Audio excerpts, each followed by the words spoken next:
Forrest Gump Introduction. One day, when Curtis had to change a wheel on the car, I helped him. "If you are an idiot," he said angrily, "how do you know how to do that?" "Maybe I'm an idiot," I said, "but I'm not stupid. I was born an idiot, but I'm cleverer than most people think." We quickly realized this is true in his wonderful, warm, and funny story about Forrest Gump, a good hearted young man from Alabama in the USA. He wins a medal for being very brave in the Vietnam War and meets the President of the United States of America.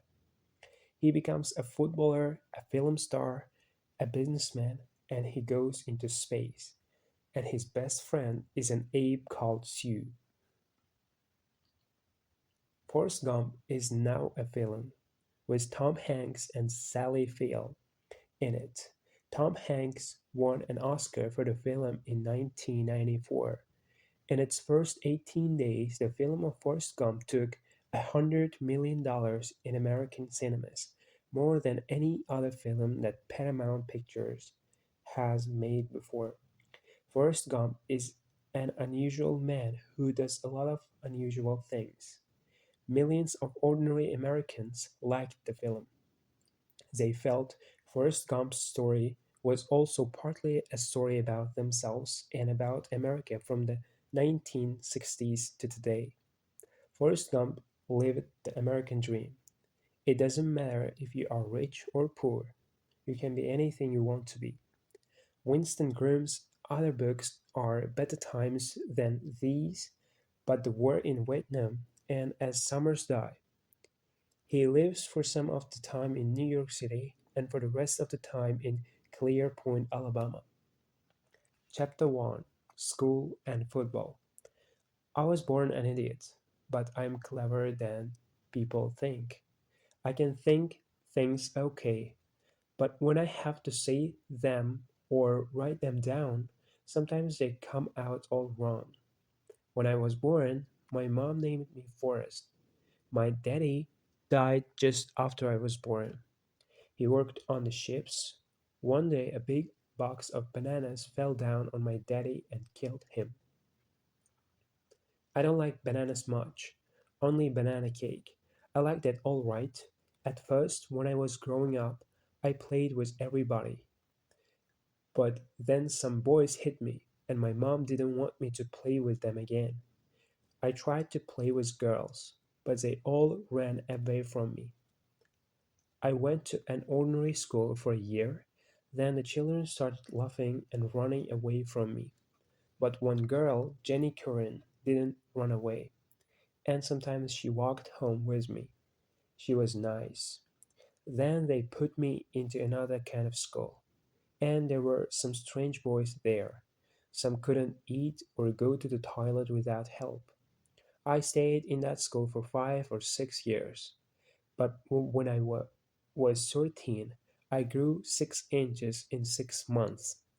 And by the time I was 16, I was bigger and heavier than all the other boys in the school. One day, I was walking home, and a car stopped next to me. The driver asked me my name, and I told him. "What school do you go to?" he asked.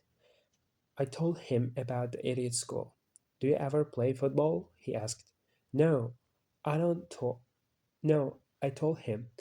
"I see other boys playing, but I don't play, and they never ask me to play with them." "Okay," the man said. 3 days later, the man in the car came and got me out of school. Mom was there, and they got all the things out of my desk and put them in a brown paper bag. Then they told me to say goodbye to the teacher. The man in the car took me and Mom to the new high school. There, an old man with gray hair asked me lots of questions, but I knew that they really wanted me to play football.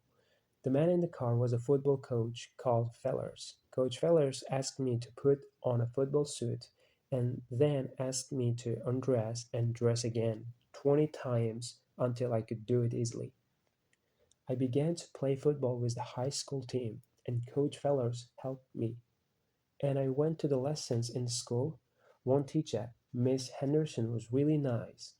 She taught me how to read. And who do you think I saw in that school cafe? Jenny Curran.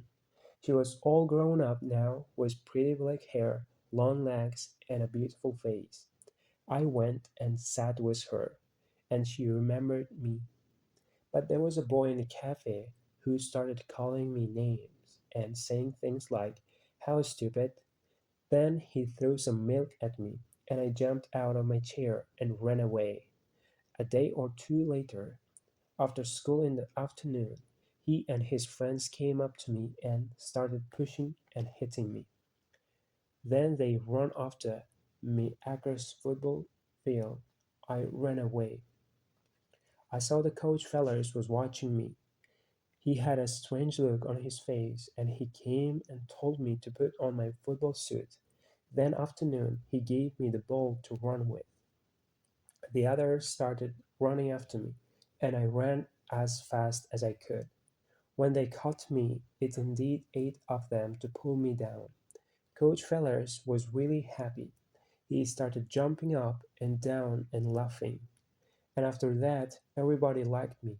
We had our first game, and I was frightened.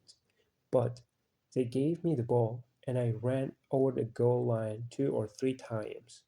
People were really kind to me after that. Then something happened which was not so good. I want to take Jenny Curran to the cinema. I told my mom one day. So she phoned Jenny's mom and explained. Next evening, Jenny arrived at our house wearing a white dress and with a pink flower in her hair. She was the prettiest thing that I ever saw. The cinema was not far from the house. Jenny got tickets and we went inside. The film was about a man and a woman, Bonnie and Clyde, and there was a lot of shooting and killing. Well, I laughed a lot, but when I did this, people looked at me, and Jenny got down lower and lower in her place. Once I thought she was on the floor, and I put my hand on her shoulder to pull her up, but I pulled her dress and it came open, and she screamed. I tried to put my hands in front of her because there were people looking at us. Then 2 men came and took me to an office. A few minutes later, 4 policemen arrived and took me to the police station. Mom came to the police station. She was crying, and I knew that I was in trouble again. And I was in trouble, but I was lucky. Next day, a letter arrived from a university. It was good news. If I played in their football team, there was a place for me in the school there. And the police said, "That's okay with us. Just get out of town." So the next morning, Mom put some things into a suitcase for me and put me on a bus. She was crying again, but they started the bus and away I went. But they started the bus and away I went. That's the end of chapter 1.